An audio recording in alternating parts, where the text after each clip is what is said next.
Hi, welcome back. Welcome if you're new. My name's Callie.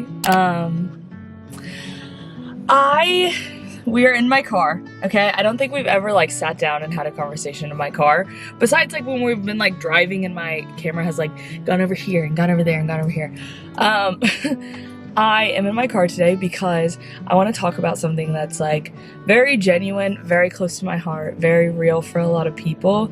And I think I needed to be out of my apartment to do that, because sometimes you need to be able to just like, when you talk about something that's really hard, you talk about something that's really serious, you need to be able to just like walk away from it at some point. Like you need to be able to like leave it. Also, this lighting is not the greatest, but you need to be able to like leave it and like go to something else or go to a different spot so that you're not like sitting in it. And I felt like if I was in my apartment talking about this, and I would like need to leave my apartment, but I need to do stuff in my apartment. So I was like, you know what?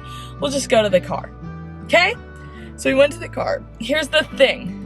I turned the air off because I don't want you to hear she the whole time, but it's 100 degrees outside. So we're gonna turn it off and on. If you hear a little just like act like it's not there. Okay, and then it will go away, because then I'll turn it back off, and then I'll get hot and I'll turn it back on. It's gonna be like that. This isn't gonna be a very long video because it's just me sharing my truth and hoping that other people can recognize something that I feel like I needed to understand for so long, which is that I'm not alone in this, and I'm not the only one fighting this, and it's not as isolating as it can sometimes feel. So by the title, I'm sure you understand the message, and I don't know why you clicked on this video. I don't know if you clicked on it because you also suffer from this illness, or if you clicked on it because you just want to understand it, or if you clicked on it because it just was something you clicked on. Whatever it is, thank you for showing up, and I hope that you hear my heart, and I'm appreciative of you listening. I think some of the greatest things we can do in life is listen to people and love people well, and hear other people's thoughts and their opinions and their perspectives, and take that in to make us like more well-rounded and give us a better, bigger, broader grasp and view of life.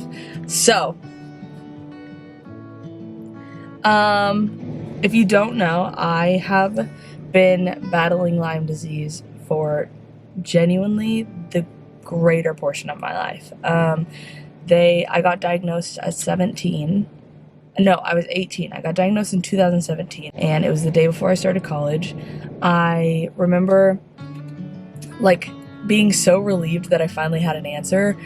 After years of just going to doctor after doctor and doing all these different procedures and trying to figure out what it was, all these different medications, I was relieved to finally have an answer, but it also was terrifying because when you get diagnosed with Lyme disease, the first thing they tell you is that there is no answer, like there is no cure, there is no ending to this.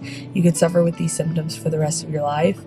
And I just remember being like, everything I'm feeling, I can't feel forever.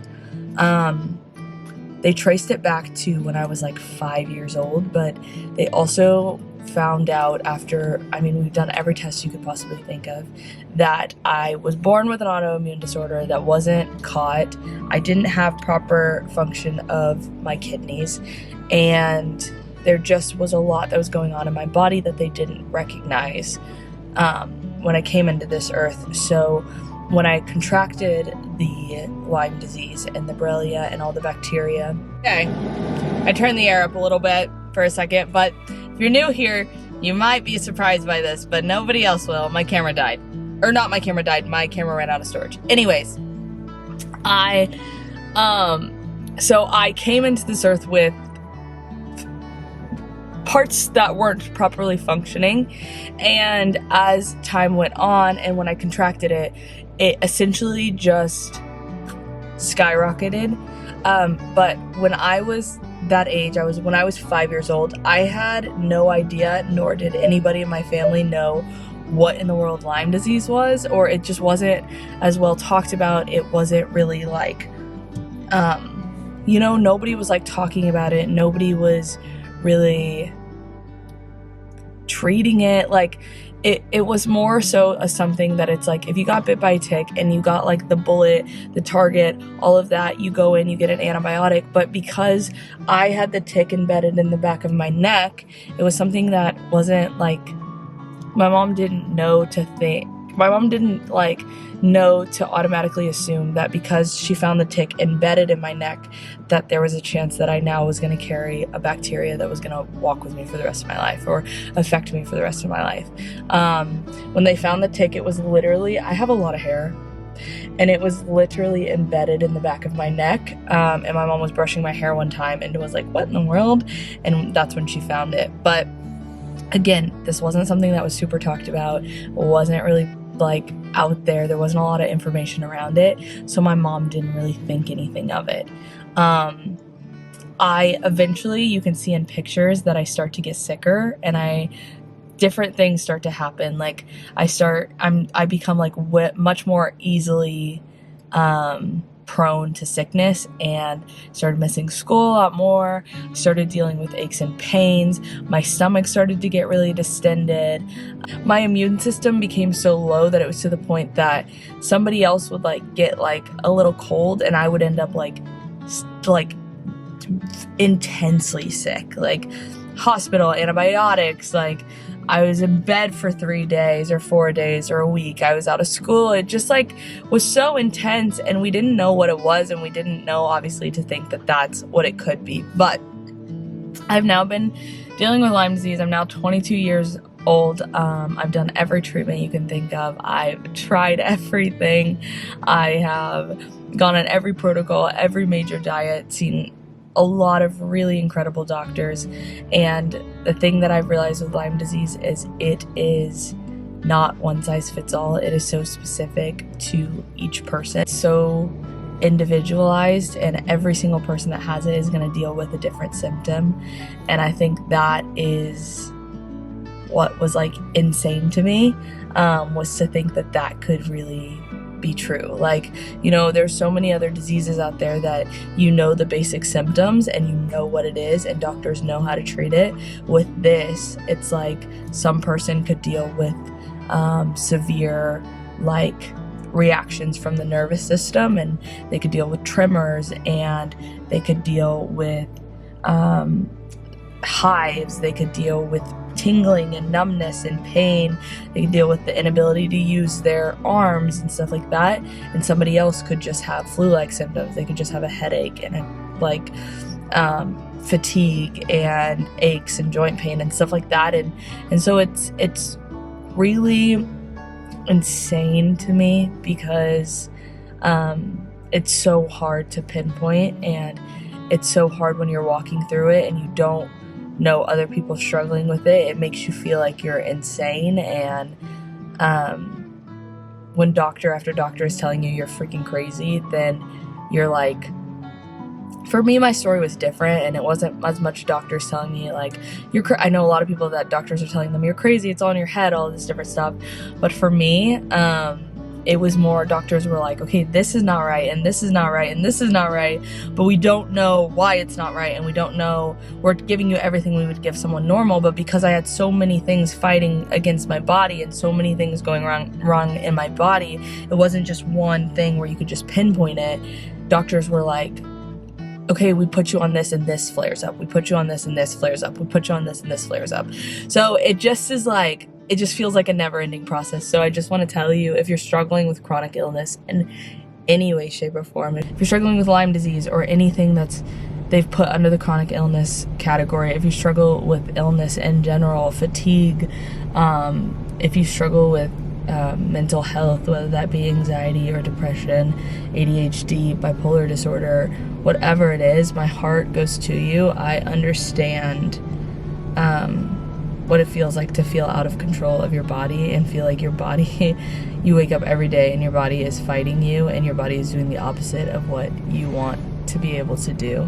And so my heart just goes out to you, because I think with what a lot of people don't realize is with chronic illness does come a lot of mental health responses. I never dealt with anxiety until the bacteria from the Lyme started to kick in, and I felt an anxiety that I never knew before. I stopped socializing. I stopped doing things that I loved because I just became so fear-filled. And I also never was like a sad kid, and then I got depression in a way that I hope and pray that people never experience, but I know so many people do, and it's scary, and it feels so isolating, and it feels, for me, I'm like a loud person, I'm a jump around type of person, but it felt so like shameful for me to like admit that I was really battling, like not wanting to go, you know, anymore. And so I say all this to say that I hope that you find strength and courage in yourself to share your truth and be honest with yourself and those around you of where you're at in this life and where you're at this stage of your life at this point. And I hope and pray that you give yourself what you deserve, and that's being honest and being vulnerable with the people around you, with the right people that can love you and support you and speak life back into your situation, and that you know that you're not alone and you don't have to try and fight this alone, that who you are is enough, you matter, your presence is so important in this world, and the love that I'm sure you give to so many people in a time that you're battling one of the hardest battles you'll ever battle. It's something that people sometimes don't deserve, but they're better because of. And so I want to read you something. I posted this on my Instagram. If you follow me, you've already read it or you've already seen it. But this is just kind of my letter to Lyme disease. This month is Lyme Disease Awareness Month, if you didn't know that. It's also Mental Health Awareness Month. Two really, really, really important months that I've seen so many people come out and share their truth and their experiences with mental health, and so many people come out and share their Lyme disease stories and just bringing awareness to situations that a lot of people don't have a lot of knowledge of, and they try and judge based off of things that they think and not based off of what they truly know.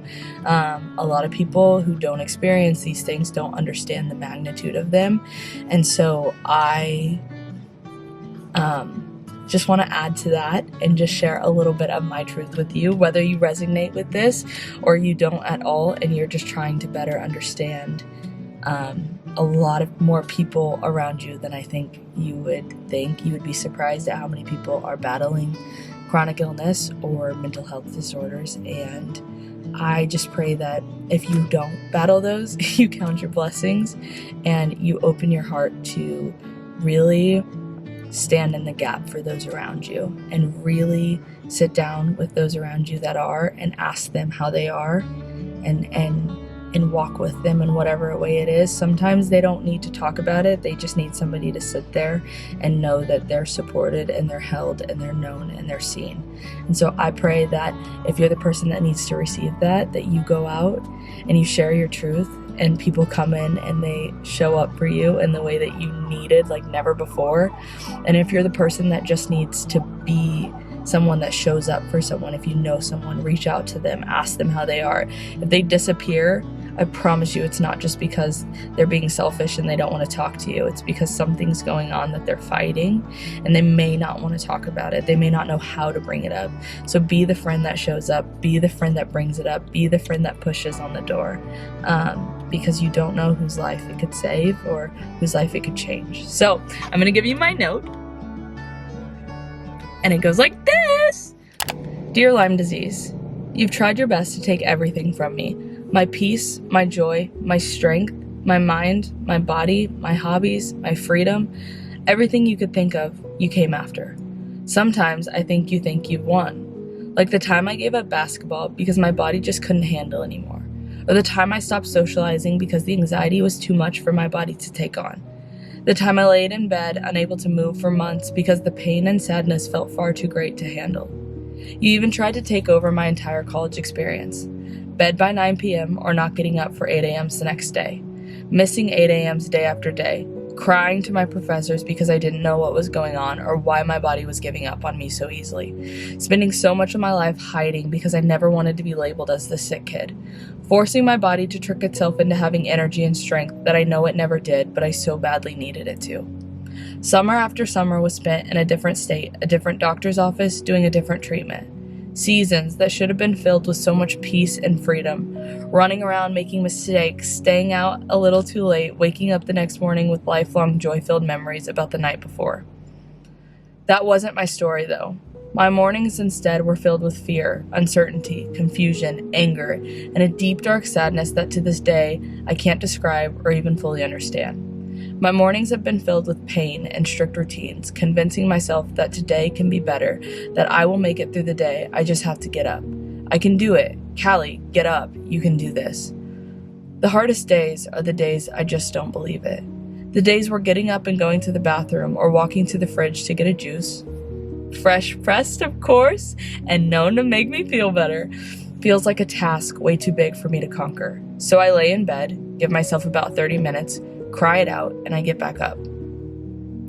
Dear Lyme disease, you've tried your best to destroy me. Like the time I sat in doctors' offices one after the other while each of them told me a different organ in my body they found to be failing. Each of them looking at me with such a sadness in a way that angered me because all I could think was, hey, I'm not a sick kid. Please stop treating me like one. I felt like if I ever allowed myself to believe the truth of what you, Lyme disease, have been doing to me all these years, then I would give up. That would be the end. I would stop fighting day after day, and eventually my body would follow. Then what? What happens then? Then you win? All of the years filled with every treatment known to man, of different diets, strict regimens, and protocols, countless nights screaming, crying out for help and understanding, fearing that the pain from one day will carry over to the next. Not knowing how to ask for help, fear of what others will think about me, fear of not waking up while in the same breath holding fear of waking up, because I didn't know if I had it in me to fight anymore. Some days I just don't have it in me to fight, and that's okay. But God, baby! Day after day, I have someone that fights when I don't know how to.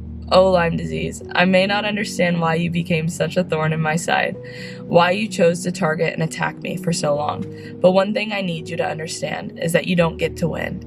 You may have a hold on my physical body. You may even have a hold on me mentally, but one thing you will never hold is my soul, my faith, my spirit, the place I find my strength, the place I find my peace, the place I find comfort, the place I go to for the courage to get up day after day, take it one step at a time, and choose to live my truth. Dear Lyme disease, I hope that people open their eyes to the weight that you truly hold in the lives of so many. I hope that people recognize the severity and destruction you bring to every body you choose to make a home in. Though you may be strong and destructive, I pray that you understand one simple truth. No matter what, you don't win. We do. I will continue to see the glass half full. I will continue to laugh at and find joy in the smallest things. I will continue to chase my dreams and learn to love the life I am living and live a life I truly love and am fully known in. I will continue to wake up every morning and choose to fight. Because even though you have a stronghold over me right now, one day you'll get weaker. One day you won't be able to fight back with the same force. I long for that day, and I'm expectant of that day. So I will spend the next however long wearing you down.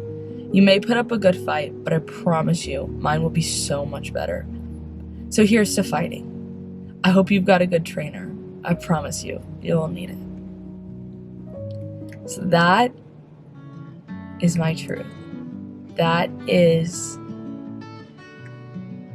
my heart. And I hope and pray that watching this, listening to this, if you read that, my leg just fell asleep. It's like really asleep, like I can't like move it asleep. Am I gonna be okay? Okay, it's fine.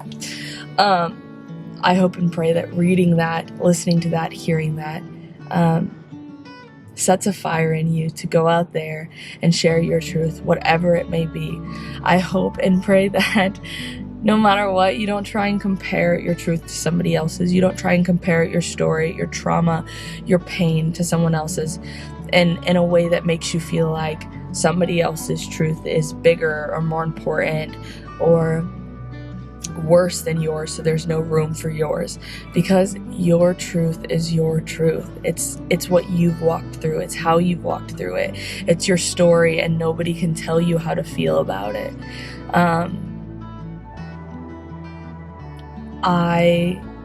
And it's so freaking important, because your truth is going to encourage somebody else to share their truth, which is going to encourage somebody else to share their truth.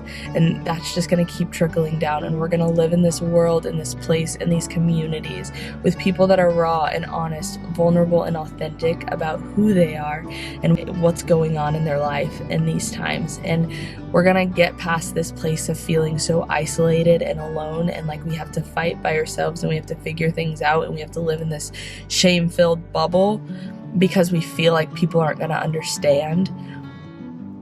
Give people a chance to understand. Not everybody is going to, and people are going to let you down. They're going to disappoint you. But at the end of the day, the most important thing you can do is just be honest with yourself and give yourself the grace and the thing that it deserves most, and it's to live in this world where you can authentically live in your truth and authentically shine, because you're just living an authentic life of who you are. Who you are matters. Who you are is important, and your presence in this world is so vital. And I hope and pray that you don't ever forget that, because it's a truth that I have to remind myself of. And I hope that it's a truth that you get to hold on to with like both hands, like grip it and don't let it go. So that is my story. That is my truth. I could talk about Lyme disease forever. I could talk about doctor's appointments and treatments and everything. And I could go in more in depth into that. If you're battling with Lyme disease, if you're battling with mental health, don't ever hesitate to reach out if you need an ear to listen, if you need somebody to talk to. I also would love if when you comment, that you comment something that you've wanted to share about your truth. It doesn't have to be, it can be small. It can be something that feels safe for you right now, because it is such like social media is so, big. There's so many people that can see things. But just something that's on your heart that brings out the best. Let's just do that. Let's do something. Let's just comment something that encouraged you to share your truth. Whether that be, for me, last night my friend and I were talking, and she was being so raw and vulnerable about things that were going on in her life that it literally encouraged me to go deeper and talk more about my truth and what was going on in my life and how I was really feeling. So I hope that you find things in life that ignite your fire and encourage you to be authentically you and chase after the best version of who you are. But the best version of who you are isn't always like thriving and taking like one milestone after the other. Sometimes the best version of who you are is sitting on a couch, sobbing, crying, and recognizing the deep pain that you've been ignoring for so long. So I love you. I'm actually supposed to be meeting somebody very soon, and they're blowing up my phone. Love that for me. And it's hot. It used to be blush. Now that's just like redness because it's 1,000 degrees out here. I'm sitting in the sun. There we go. There's some cool air. But I thank you for listening, and I share your truth. That's all I have to say. Share your truth in whatever way feels best for you, whatever way feels safest for you. But know that it's not always going to feel comfortable at first. And it gets easier with time. So I love you. Mwah. Happy Lyme Disease Awareness Month. It is coming to a close.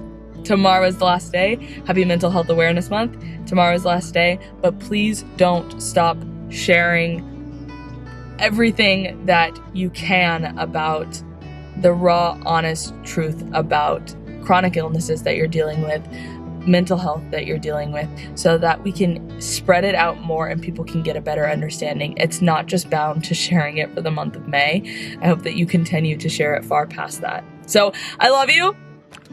Happy day. It is a Monday, and we're having a productive Monday. Okay, see you later.